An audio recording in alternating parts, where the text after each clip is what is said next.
Hi guys, you already know that there are many layers of paint in a negative painting. How many are in this one? But no spoilers, I'll be telling you in the tutorial. I do have a question for me also, and the question is this acrylic paper suitable for watercolor?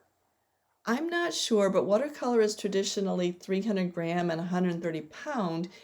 This acrylic paper is 400 gram and 185 pound. It's much heavier.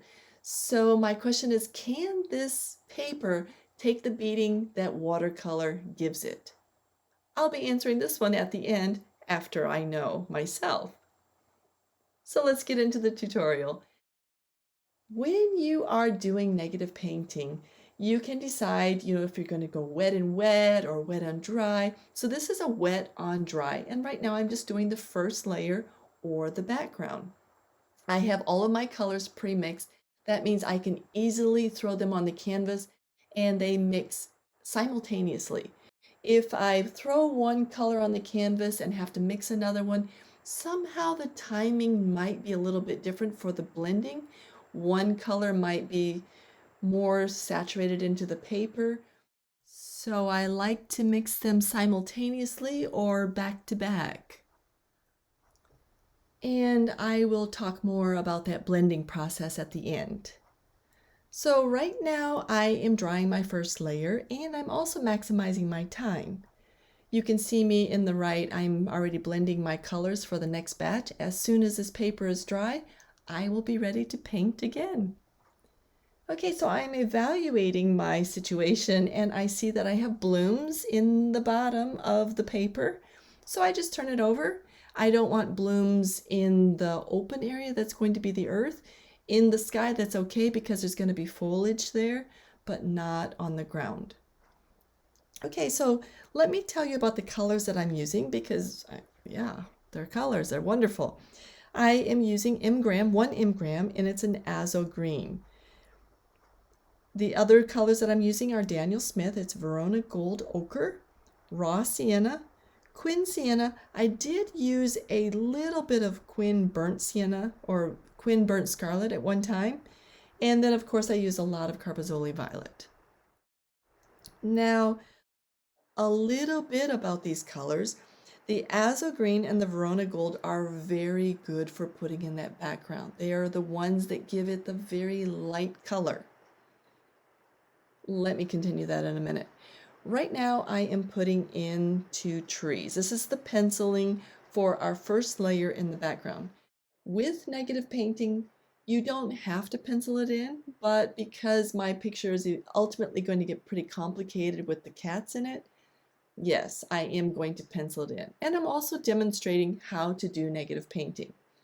So we pencil in some marks and then we paint around the tree and around the cat.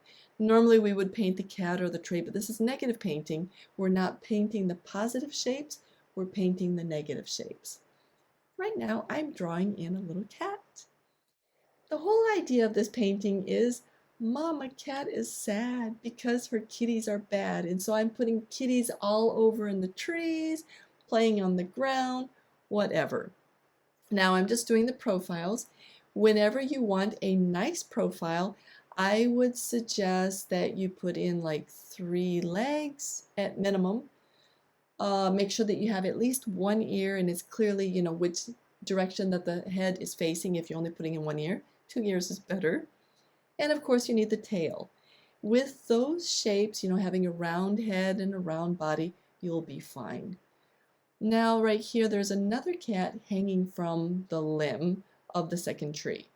My first tree had 2 branches and my second had 3. I'm trying to keep this really simple. It will get a little bit more complicated as I go. Okay, so I am taking the Azo Green, which is a very light, transparent color. Like I said before, my 2 transparent colors are the Azo Green and the Verona Gold Ochre. They're the lightest. They're like soul massages. They're so beautiful to me. So I'm painting them in a very light layer. There's a lot of water in with this pigment. I just took my great big cat's tongue brush And with the clean water, I just swipe the top so that it blends out that azo green so that I don't get like hard edges up at the top. I don't want hard edges. I want them to be very soft. I'm going to eventually have leaves there, or the idea of leaves, but right now I just want to make it really soft. Again, I took water and I'm taking a tissue, kitchen towel, dabbing up some of the extra water, and then making my line very, very clean and smooth. By the way, when you are doing negative painting and you're painting trees, make sure that the line along the tree, particularly the first time, is very smooth. How you do the first layer and the edge of that first layer determines a lot for the second and third and fourth layer. It's like paint follows paint. Even though it's been dry, you've already made, like, you know how you have wagon wheels and you have ruts? It's kind of like that. There's like a tread there for the paint to sit there. So it's just my experience. So I've sped this up and I will have this on my Patreon later.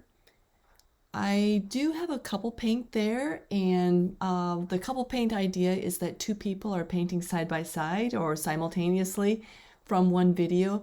This isn't going to be considered one of those. This is one of those bonus paints. So sometimes I put in an extra painting that is in a pair. And so one month I will have a bonus like this, and then the next month I will have another recognizably sister painting that would complement this one. And then you can hang them on the wall side by side and people would clearly know they are a pair. Okay, so we're wrapping up this first layer in the background. Again, to make that top soft, I put in some extra water at the top, or just a small amount of pigment, and dab it up. This particular color, azo green, is so easy to lift, even when it's dry. It doesn't really make hard edges, and that is one of the joys of painting with it. Verona Gold doesn't make hard edges either. The other ones are quite bad about the hard edges.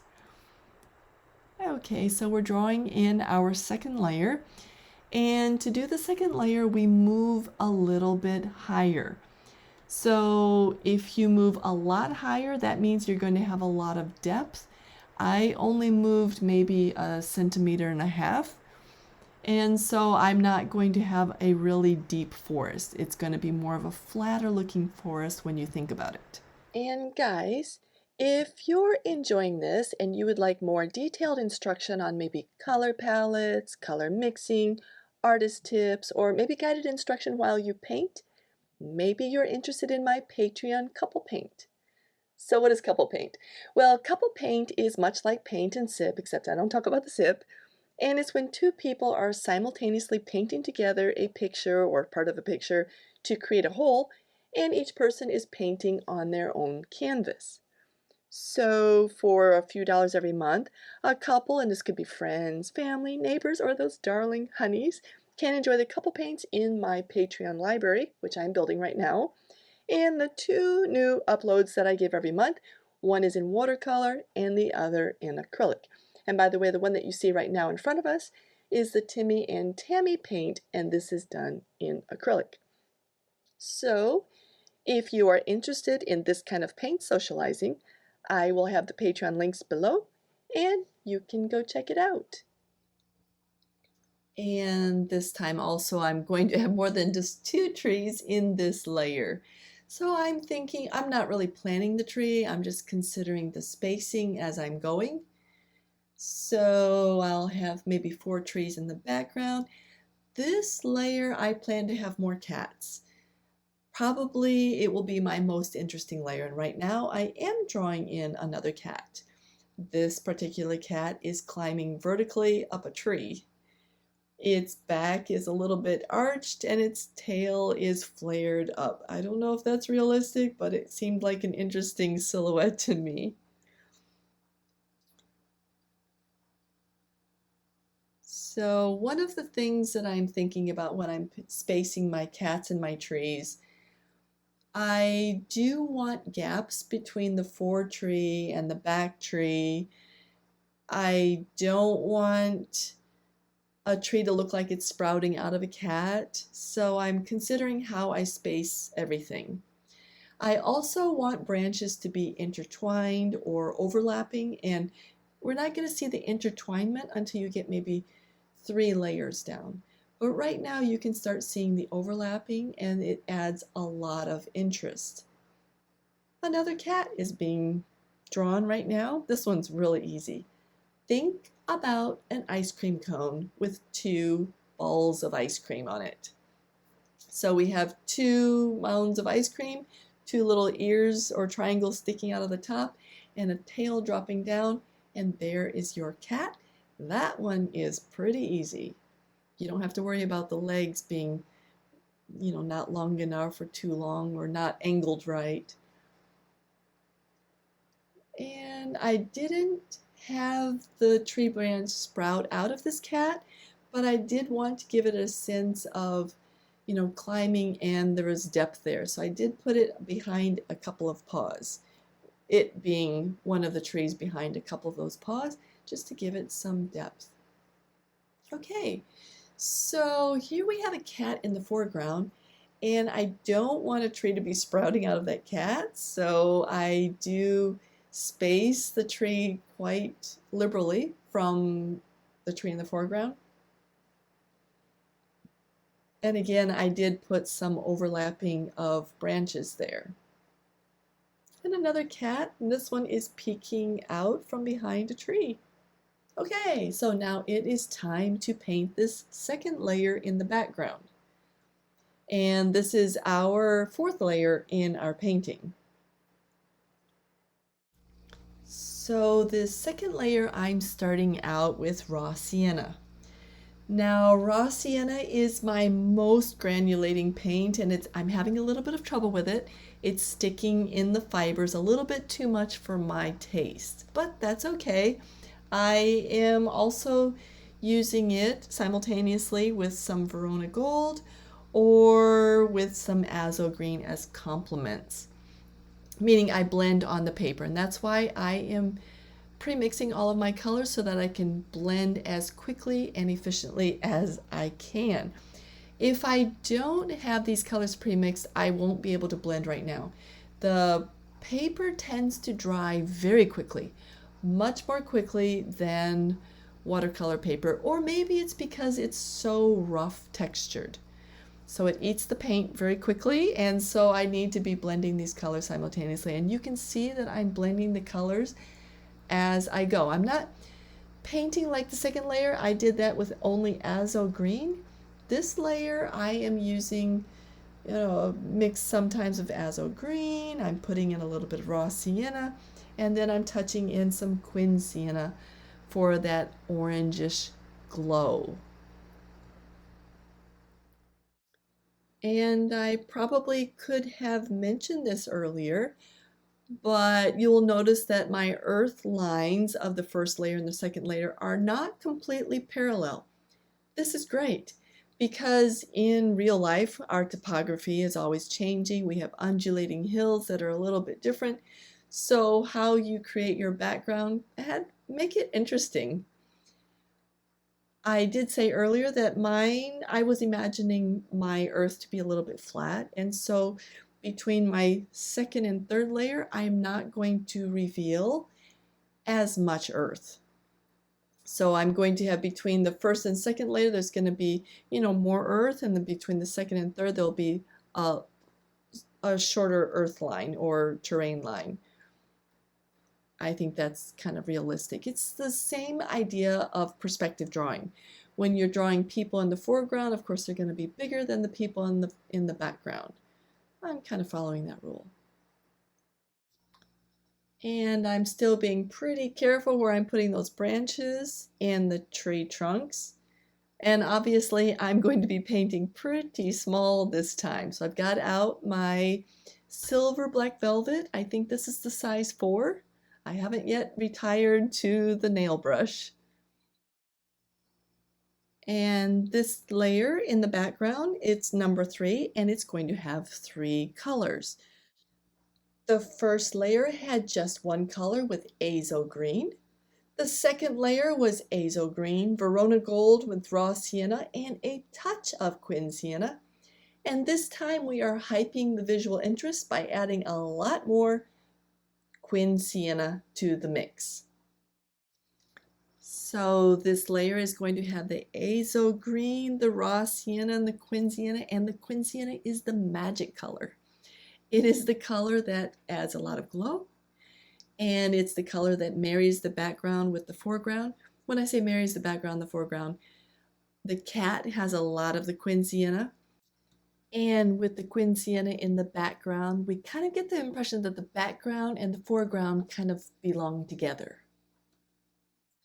This isn't a hard and fast rule, but as I am blending these colors on the canvas in certain segments, I tend to put the azo green in the lower area, and the higher I move, I'm putting more of the quin sienna. But this is not a hard and fast rule. I just want to put more of the brightness of the light at the top. And obviously my cats have popped forward and you can see them much more clearly. It looks like a bunch of cats playing in the forest. And Mama Cat is just not happy. Okay, so we now have started layer number 6 in this entire painting, or let's just say that it's background layer number 4. I am using only the color of Carbazole Violet, and I thought that I needed a little bit more pop to those cats, and so I'm darkening the colors as if it's a forested night. So carefully, very carefully, I am using the Carbazole Violet in just a thin layer. I'm not adding any other colors except the Carbazole. I'm not putting any more cats in the background. And if I do put any more branches in, as in negative painted branches, it's because it's spontaneous, because I didn't put any pencil marks down this time. This is also a chance for me to start putting a little bit of a ragged, sculptured leaf shape at the top of the forested area. So as I'm going, I'm just kind of making it kind of ragged. I'm adding my little negative shapes right now to a forested area, and I'm just wrapping up this final layer. However, I was thinking that perhaps I needed a little bit more orange glow in the background. I needed a little bit more contrast and depth and darkness. And anyway, so I added orange and Carbazole Violet to this background. And you don't see me paint the whole background, but I did. When I was finished painting that 7th layer, I then dried everything, or actually it was still wet. I could put in the leaf in the top, and I'm finished. Now my question is this acrylic paper suitable for watercolor? So let me answer this. Right now, this is exact footage. This is real-time footage of me painting in that first layer in the background. I put this quin sienna down in the lower area. I spattered a little bit wet into wet. I came back and I painted a little bit more quin sienna on top of that. This is my mistake. Then just a few seconds later I added another little bit. It's still very wet and wet, but I said before that this is a very rough textured paper. The paper didn't like that, and that's why I got the bloom. So this particular paper, you can put down a color, but don't put more color into it at all. It's very sensitive. Another thing, you see me taping down the paper. That's because this particular paper doesn't like a lot of water on, and even though it's a block, the block paper will start to separate. So to prevent that, I just taped it down to the rest of the block, and then I was fine. So yeah, that's very manageable. Here you can see that there was a lot of blotting in the background. It's just, I get a lot of blooms with this paper. One of the positives, though, is it erases beautifully. Now, I don't have a very heavy hand when I draw, so I tend to put in light sketches. I'm just really cool with that. Even when I draw or with a pen and ink, I use a very light touch. So I don't put a lot of graphite on the paper. However, it does lift very nicely if you do. Now, these are the colors that I used in the painting process, and this particular one in front of us is the raw sienna. And it was the raw sienna that was a little bit irksome because I couldn't spread the colors out. The granulation was getting caught in the fibers and it made me think that the paper was a little bit dirty. Anyway, now the two questions remain.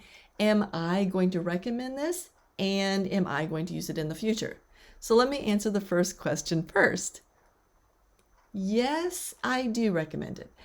For people who paint on the rough or the cold press paper, I think they will very much enjoy this.